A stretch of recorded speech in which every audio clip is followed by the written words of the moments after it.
Good morning, students. Last class we have completed composition of gross domestic product GDP. So three category.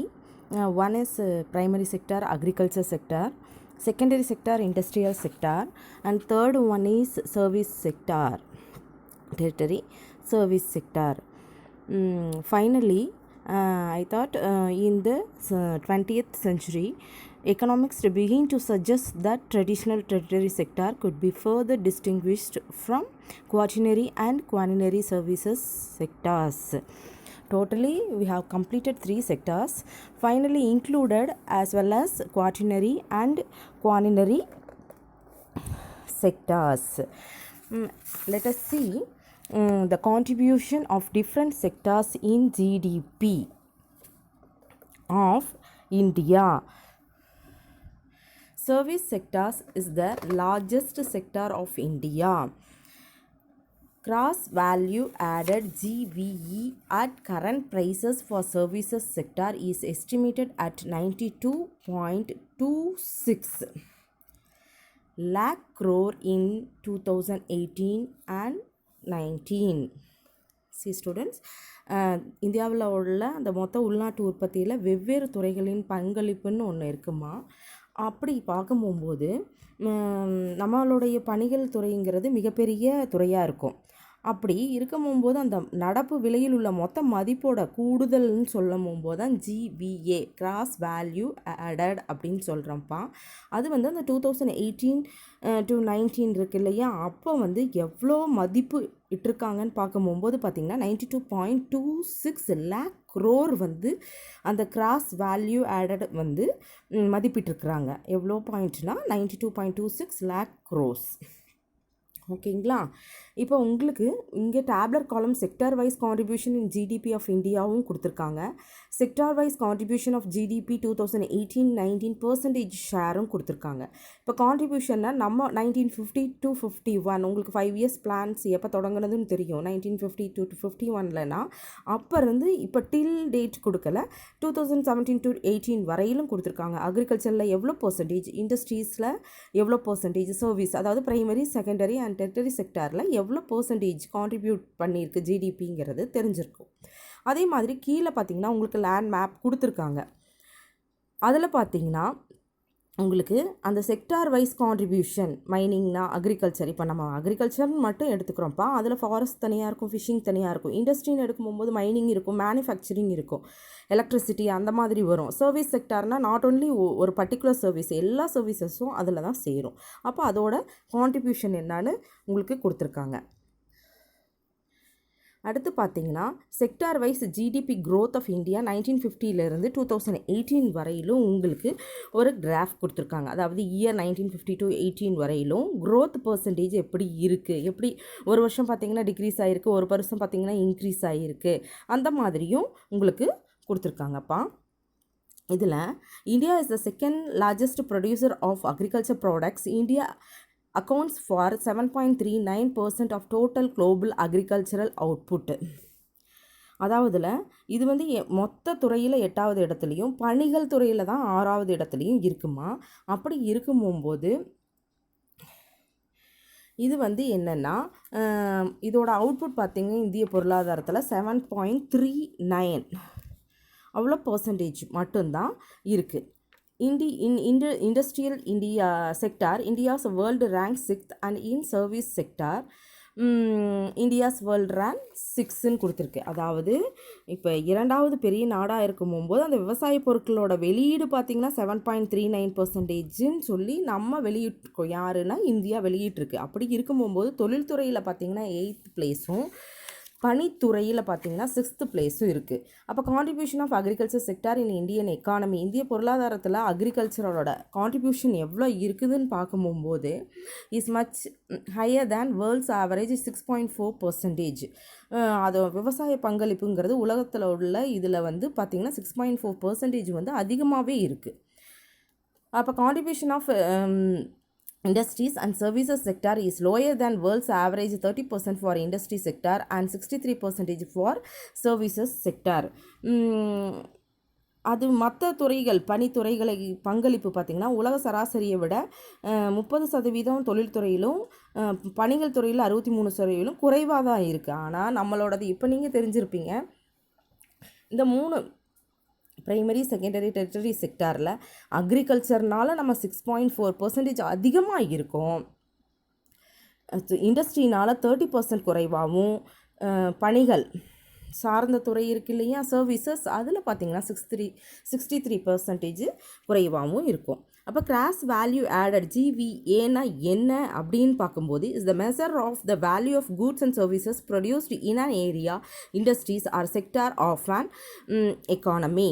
அப்போ GVA equal to GDP plus subsidies minus direct sales taxes. அதாவது ஒரு பொருளாதாரத்தில் ஒரு பகுதி அது எப்படி இருக்கும், ஒரு தொழில் அல்லது துறையில் உற்பத்தி செய்யப்பட்ட கூட்ஸ் அண்ட் சர்வீசஸ் பண்டங்கள் மற்றும் பணிகளின் மதிப்பு தான் நம்ம என்னன்னு சொல்கிறோம், மொத்த கூடுதல் மதிப்புங்கிறோம். அதுதான் வேல்யூ, கிராஸ் வேல்யூ ஆடட் அப்படிங்கிறது சொல்கிறோம். அப்படி சொல்லும் போகும்போது cross value added equal to GDP gross domestic product plus மானியம், அந்த மைனஸ் வரி.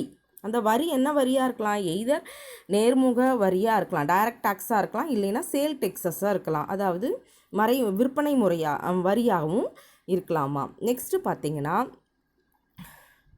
Economic growth and development as per the economics Amartya Sen. Economic growth is one spread of economic development. Also United Nations see it like this economic development focuses not only on man's materialistic need, but it focuses on overall development or rise in its living standards.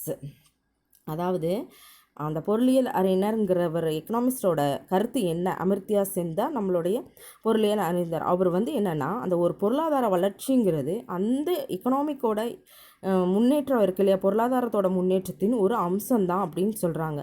அப்போ அந்த மனிதனோட பொருள்சார் தேவைக்கு மட்டும் கவனம் செலுத்துகிறோம்.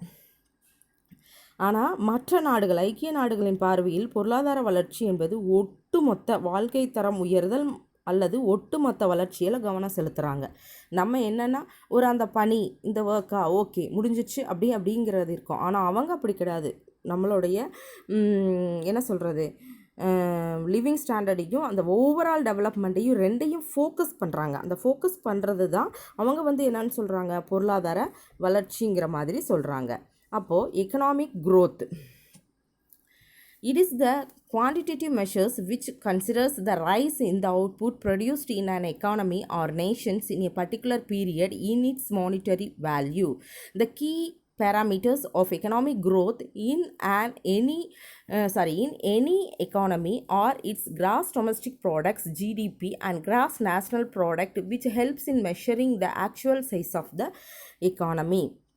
அதாவதுப்பா இந்த பொருளாதார முன்னேற்றம் அப்படிங்கிறது பார்க்க போகும்போது உங்களுக்கு என்னென்னா அந்த தெளிவான உருவம் பொருளாதார முன்னேற்றத்தை காட்டும். அப்படி செய்யும் போகும்போது நம்ம உற்பத்தி நிலையை அல்லது பொருளாதாரத்தோட வெளியீட்டை தான் நம்ம என்ன பண்ணுறோம், அதிகப்படுத்துகிறோம். அப்போ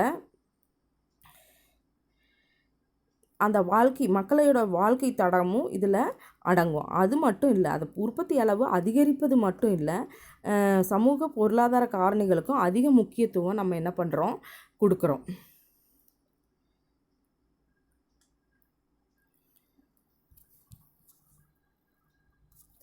அப்படி கொடுக்கும்போது அதோட வளர்ச்சி, அதாவது எதோட வளர்ச்சி, அந்த ஜிடிபி மொத்த உள்நாட்டு உற்பத்தி, அது இரண்டும் இருக்கு இல்லையா, ரெண்டுமே அந்த பண மதிப்புக்கோள் மற்றும் மொத்த உற்பத்தி இரண்டும் பொருளாதார வளர்ச்சியை கணக்கிடும் போகும்போது அந்த முக்கிய அளவுகோலாக ஒரு பொருளாதாரத்தை ஒரு உண்மையான அளவு, அந்த எக்கனாமிக்ஸோட உண்மையான அளவை கணக்கிட எது உதவுகிறதுனா மெயினாக இந்த ஜிடிபி நமக்கு உதவுகிறது. அப்புறம் economic development project is a broader picture of economic which takes into account an increase in production level or output of an economy along with an improvement in the living standard of its citizens. It focuses more on socio-economic factors rather than the just quantitative increase in production. Economic development is a qualitative measures which measures improvement in technology, labor reforms, rising living standards, broader institutional changes in an economy. இப்போ பார்த்தீங்கன்னாப்பா இது வந்து நமக்கு ஒரு ஒரு ப்ராப்பரான அந்த தெளிவான உருவத்தை வந்து எது கொடுத்துருக்குன்னா இந்த நம்மளுடைய எக்கனாமிக் க்ரோத் வந்து நமக்கு கொடுத்துருக்கு. அப்படி கொடுக்கும்போது உங்களுக்கு வந்து அதோட உற்பத்தி மற்றும் பொருளாதார வெளியீடு ரெண்டுமே இதோட அடங்கும்.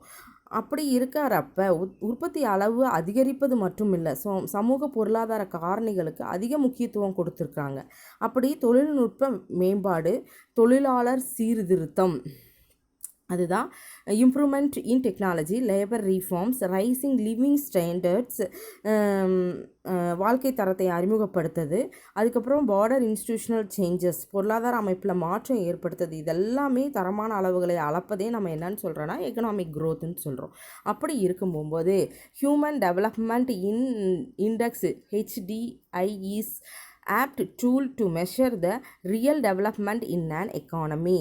அப்போ ஒரு பொருளாதாரத்தோட உண்மையான முன்னேற்றத்தை அளப்பதற்கு எந்த குறியீடு பயன்படுத்துகிறோன்னா HDI, அதாவது ஹியூமன் டெவலப்மெண்ட் இண்டெக்ஸ், மனித வள மேம்பாடு குறியீடுங்கிறது தான் ஹியூமன் டெவலப்மெண்ட் இண்டெக்ஸ்ன்னு சொல்கிறோமா. நெக்ஸ்ட்டு உங்களுக்கு பார்த்தீங்கன்னா அந்த development path based on GDP and employment. In the development path of India, it first undertook the policy of closed trade. This was to give a thrust to domestic industries and reduce dependence on foreign products and companies. Trade and interaction with the outside world remained limited. This outlook continued till 1991, when India finally decided to open its borders to free trade and liberalized its economy by allowing foreign companies to enter the Indian economy. அதாவதுமா இப்போ நம்ம பார்க்கும்போது first நெருக்கமான, அதாவது வளர்ச்சி பாதையில் பார்த்திங்கன்னா வர்த்தக கொள்கை வந்து நம்ம முதலாவதாக எடுத்துக்கொண்டது. அப்படி இருக்கும்போது ஒரு உள்நாட்டு தொழிலுக்கு ஒரு உந்துதலும் வெளிநாட்டு பொருட்களை நிறுவனங்களை சார்ந்திருத்தலை குறைக்கும் நிலையும் ஏற்படுத்தியது. எப்போ வளர்ச்சி பாதையில் முதல்ல வந்து நெருக்கமாக இருக்கும்போது இந்த மாதிரி இருந்தது. அப்புறம் இந்தியாவின் எல்லைகளை திறந்த வர்த்தகத்துக்கு திறக்க முடிவு செய்து அதன் பொருளாதாரம் தாராளமயமாக்கப்பட்டது. அதுதான் இந்த லிபரலைசேஷன். அப்படி தாராளமாக பண்ணும்போது வெளிநாட்டு நிறுவனங்களை இந்தியா பொருளாதாரத்துக்குள் அனுமதிப்பதின் மூலம் இந்த இது எது வரையிலும் இருந்ததுன்னா 1991 வரையிலும் இந்த பார்வை தொடர்ந்தது. ஃபஸ்ட்டு பார்த்திங்கன்னா ரொம்ப நெருக்கமான சூழ்நிலை இருந்தனால நம்ம வெளிநாட்டு பொருட்கள் நிறுவனங்களை சார்ந்திருத்தல் வந்து ரொம்ப குறைவாக இருந்தது. ஆனால் அதுக்கப்புறம் என்ன ஆயிடுச்சு, அதை நம்ம உள்ளே இழுக்கிறோம். அதுக்கப்புறம் இது வந்து அது 1991க்கு அப்புறம் வேறு மாதிரி மாற ஆரம்பிச்சது. அப்புறம் a thrust was given to employment generation under the 5-year plan. அப்போ 5 ஆண்டு திட்டத்தின் கீழே தான் என்ன பண்ணுறாங்க, ஒரு வேலைவாய்ப்பு உருவாக்கத்தை ஒரு உந்துதல் வழங்கப்பட்டது. This was to make up for a rising population and lacking jobs to absorb the increased workforce size. அப்படி இருக்கும்போது அதாவது அதிகரித்துட்டு வரும்போது வரக்கூடிய அந்த மக்கள் தொகை வேலைவாய்ப்பினையும் அதிகரித்து அதன் மூலம் வேலைவாய்ப்பு பற்றாக்குறையை நீக்குதல் ஆகியவற்றை எப்போன்னா ஆஃப்டர் 5-year பிளானுக்கு அப்புறம் தான் இம்ப்ளிமெண்ட் பண்ணியிருக்காங்க.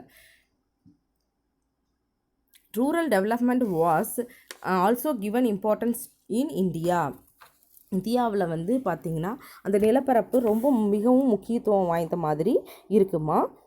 For the importance constitution, it was the Indian landscape. நிலப்பரப்பு மிகவும் முக்கியத்துவம் வாய்ந்த அங்கமாக இருப்பதால் அது வந்து என்ன ஆயிடுச்சு, ரூரல் டெவலப்மெண்ட், கிராமப்புற மேம்பாட்டுக்கு அது ரொம்ப முக்கியத்துவம் வாய்ந்த மாதிரி ஆயிடுச்சு. அடுத்து பார்த்திங்கன்னா poverty elevation scheme as a corollary of rural development and a part of the development path of India. India inherited a poverty-stricken economy from the British rule, which had destroyed its resources base completely. அந்த வறுமை ஒழிப்பு, கிராமப்புற வளர்ச்சி, இதெல்லாம் வந்து இந்திய வளர்ச்சி பாதையில் வந்து ஒரு முக்கிய பங்கு. அப்போ பிரிட்டிஷ் ஆட்சியில் இருக்கும்போது இந்தியா ரொம்ப வறுமையில் வாடும் பொருளாதாரமாக மரபுரிமை பெற்ற மாதிரியே தான் இருந்தது. அது வள ஆதாரங்களை முற்றிலுமாக அளித்தது. உங்களுக்கு அந்த பிரிட்டிஷ் ரூல்லாம் நீங்கள் ஹிஸ்ட்ரியில் படிச்சிருப்பீங்க. எப்படி எதனால் நமக்கு அந்த மாதிரி வறுமை ஒழிப்பு கிராமப்புற வளர்ச்சியெல்லாம் தடை பண்ணுறதுக்கு இருந்ததுங்கிறது உங்களுக்கு தெரிஞ்சிருக்கும். நெக்ஸ்ட் பார்த்தீங்கன்னா the public sector was given significant importance. Private companies and industries were subjected to strict regulation and standards. It was believed that the government was the sole protector of the people and would work towards social welfare. அந்த பொதுத்துறைக்கு வந்து முக்கியத்துவம் வந்து குறிப்பிட்ட அளவு மட்டும் முக்கியத்துவம் கொடுக்கப்பட்டதுமா. அதுக்கப்புறம் பார்த்திங்கன்னா தனியார் நிறுவனங்கள் தொழிற்சாலைகள்லாம் ரொம்ப கடுமையான ஒழுங்குமுறை மற்றும் தரநிலைக்கு உட்பட்டவை ஆயின. அப்போ ப்ரைவேட் செக்டாரில் பார்த்திங்கன்னா ரொம்ப அந்த இம்பார்ட்டன்ஸ் ஸ்ட்ரிக்டாக கொண்டு வரும்போது அப்போ அரசாங்கமானது மக்களின் ஒரே பாதுகாப்பாளராகவும் சமூக நலத்திற்காகவும் செயல்படும் என்றும் நம்பப்பட்டது.